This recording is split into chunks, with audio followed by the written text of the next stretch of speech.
இந்த பிள்ளை ஔவையார் விரவத்துல கிடைச்ச பிள்ளைதாங்க இந்த பிள்ளை. நம்ப சொல்லுறியா? ஆமா நம்புங்க, நம்ம பிள்ளைய பாருங்க மஞ்ச துண்டா இருக்கு. அவ பார்த்தா நம்புற மாதிரி இல்லையா?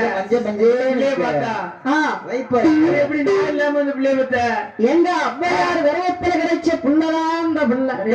மார்க்கமா இருக்கு. உடனே ஆந்திரவாதி பெரும்பளையன் அந்த குழந்தையை கைதெடுத்து அவன் வாரி கைதெடுத்து கண்ணமத்தனட்டு ஏழு கைதெடுத்து இரவு கண்ணமத்தனட்டு அந்த குழந்தைக்கு என்னையா வேர் கொடுத்த மாவிலே சனித்ததினால் பெரும்பளையனுக்கு குலதெய்வம் இசைக்கு அம்மா. ஆமா, ரெண்டையும் ஒன்றாக சேர்த்து மாவு இசைக்கு என்று பெயர் கொடுத்து அப்பா அந்த மாவிசைக்கு பெண்கொடியை தங்கத்தக்க தங்கமா வளர்த்துவாரா, அவளை செல்லத்தக்க செல்லம் போல வளர்த்துவாரா. தங்கத்தால் இடுப்புற அருணாக்குடி, தங்கத்தால் தொட்டு கட்டி அந்த மாவிசைக்கு பெண்கொடியை எப்படி வளர்த்துவாரா, எப்படி வளர்த்துவாரா.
அறிவு வந்துடும். ஆமா, உடனே பள்ளிக்கூடத்துல கொண்டு சேர்க்கணும். சரி, படிக்க வைக்கணும். ஆமா, படிச்சாத்தான் நல்லது, அறிவு வளரும். ஆமா கண்டிப்பா. எந்த குழந்தையாக இருந்தாலும் படிச்சாத்தான் நல்லது. ஆமா, படிக்கலன்னா என்ன அலைதம்லாம் நம்மள மாதிரி ஊருறா. ஆமா, அதாவது ஆண் குழந்தையாக இருந்தாலும் பெண் குழந்தையாக இருந்தாலும் படிக்கணும். ஆமா, ஆனா இந்த பெண் குழந்தைய படிக்க வச்சு என்ன பலன் உண்டு? என்ன? தாயும் தகப்பனும் கஷ்டப்பட்டு படிக்க வச்சு ஆளாக்கி உத்தியோகத்தை வாங்கி கொடுப்பார்கள். சரி, அவ கை நீட்டி சம்பளம் வாங்கக்கூடிய நேரத்தில் தன்னுடைய கணவன் வீட்டுக்கு பறந்துருவான். ஆமா, அதே மாதிரி இந்த ஆம்பளை பிள்ளைய படிக்க வச்சு உத்தியோகம் வாங்கி கொடுத்தாலும் என்ன நன்மை உண்டு? என்ன? அவன் கை நீட்டி சம்பளம் வாங்கக்கூடிய நேரத்தில் வீட்டுக்கு மனைவி வந்துருவான். கொண்டாட்டி வந்ததுக்கு அப்புறம் சம்பளத்தை அவாதான் வாங்குவான். ஆமா, தாய் தகப்பன்கிட்டையும் கொடுக்க விடுவாளா? சரி. ஆனா இவர்களுக்கு தாய்க்கும் தகப்பனுக்கும் என்ன கிடைக்கும்? ஒண்ணுமே கிடைக்காது. சரி, என்ன இந்த மலடன் என்ற பட்டம் வீடு இல்லையா? ஆமா, அந்த ஒரு பெருமதாயா உண்டு. நம்ம பட்டம் நீங்கிருல்ல, நாளைக்கு செய்யக்கூடிய கடமுறையும் நம்ம புள்ள இருந்துதான் செய்யணும். சித்தப்பா மக்கள் பெரியப்பா மக்கள் செய்ய முடியுமா? முடியாது, முடியாது. உடனே பார்த்தார்கள். சரி, அந்த மாவிசைக்கு பெண்படியால் அவர் என்ன என்ன கலைகளை ஏற்றிருந்தால் யாரை ஏற்றம் குதிரை ஏற்றம் என்னாகுது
எல்லா கலைகளையும் கற்றுணர்ந்து 16 வயதுக்குள்ளே பல கலைகளையும் கற்றுணர்ந்தார். சரி, கற்றுணர்ந்தார். ஏ அப்பா, 6 வேதங்கள், 64 கலைக்காணியம், 96 தத்துவம், சரி, 101 புராணங்களை படித்தார். 1000 கலைகள் அத்தனையும் கற்றுணர்ந்து அந்த நாயுசைக்கு பெண்கொடியால் அவ்வளவு ஒரு அழகா இருக்கா. எப்பா அழகுன்னா அழகு என்ன, 1000 கண் கொண்டு பார்க்க முடியாத அழகு. அந்த வாங்கராறு விரங்களையும் பெற்ற மகள் நாயுசைக்கு அவள் எப்படியா இருக்கார்? 16 வயசிலே பருவமங்கை ஆகிவிட்டார். சரி, அவள் எப்படியா இருக்கார்? என் அம்மையாகப்பட்ட நாயுசைக்கு பெண்கொடியால் அவள் சித்தீர அம்மாவே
அரண்மனைக்குள்ள அமர்ந்திருக்கா. அவ அழகை பார்த்தா அப்படி ஒரு அழகா இருக்கா. உங்க வீட்டு அழகா, எங்க வீட்டு அழகா. சரி, என் அம்மையாகப்பட்ட மாவுசைக்கு பெண்கொடியா அவளுடைய அழகை பார்த்தால் அவ என்ன ஒரு அழகோடு இருக்காள்.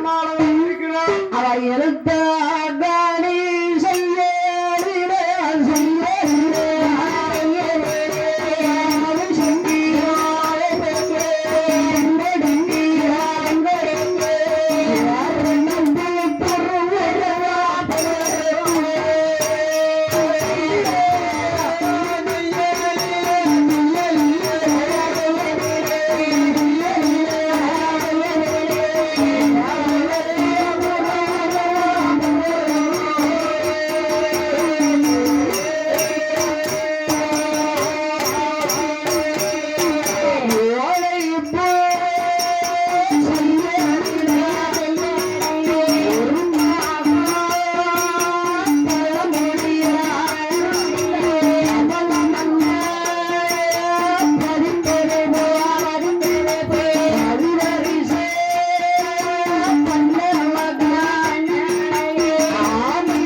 பெண்கொடியால் தங்க நிறமா சொல்லிக்கிறார். யாத்தா வேலை போய் செய்யலிலே ஒரு பாகம் தலைமுடியா ஒரு பாகம் இருந்திருக்கு. அந்த காலத்துல உள்ள பெண்ணுக்கு ஒரு பாகம் 2 பாகம் இருந்திருக்கு. ஆமா சரி. இப்ப நம்ம சாயந்தமாவுக்கு எத்தனை பாகம் இருக்கு? ஆமா 4 முழத்துல 2 முழம் கட்டாயிருக்கு. தெரியலையே. ஓ 4 முழத்துல 2 முழம் கட்டு. ஏன் கட்டாயிட்டு? காலகாரன ஒண்ணுன்னா உருவிட்டாரு. ஓ ஒண்ணு என்னத்த உருவினாரு? சரியாதான் இருக்கும் நினைச்சு உருவினார். அது வெறும் நூலு சவுரி முடி. ஓ சவுரி முடி ஒட்டு முடி வச்சு அப்படி ஒண்ணுன்னா வந்துட்டு. ஆமா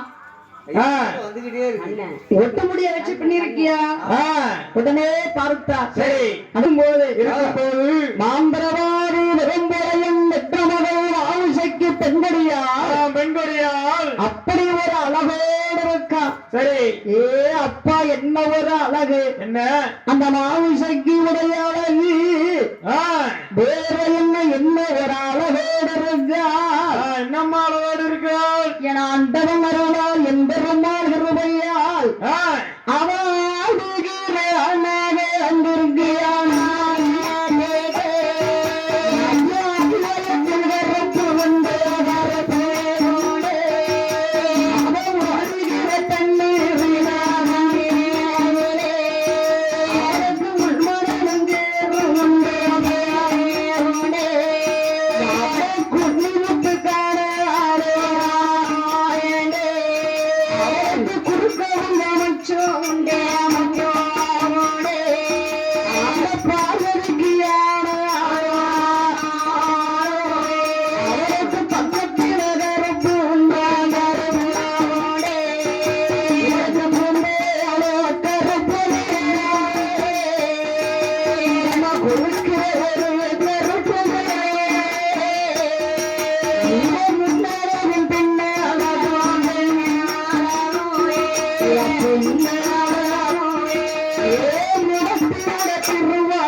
முகத்தினுடைய திருவுலகம் தங்க நிறமா சொலிக்க.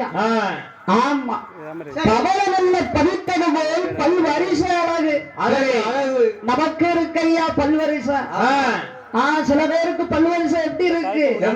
சங்கரன் கோயில் மம்முட்டி மாதிரி இருக்கு. ஓ சங்கரன் கோயில் மம்முட்டி மாதிரி இருக்கு. அந்த மாவுசைக்கு பெண்மணியா அப்படி ஒரு அழகா இருக்கா. இப்படி இருக்கும்போது மாந்தவாதி பெரும்படையன் மகளை பார்க்க ஆகா நம்ம மகள் மாவுசைக்கு என்ன ஒரு அழகோடு இருக்கா.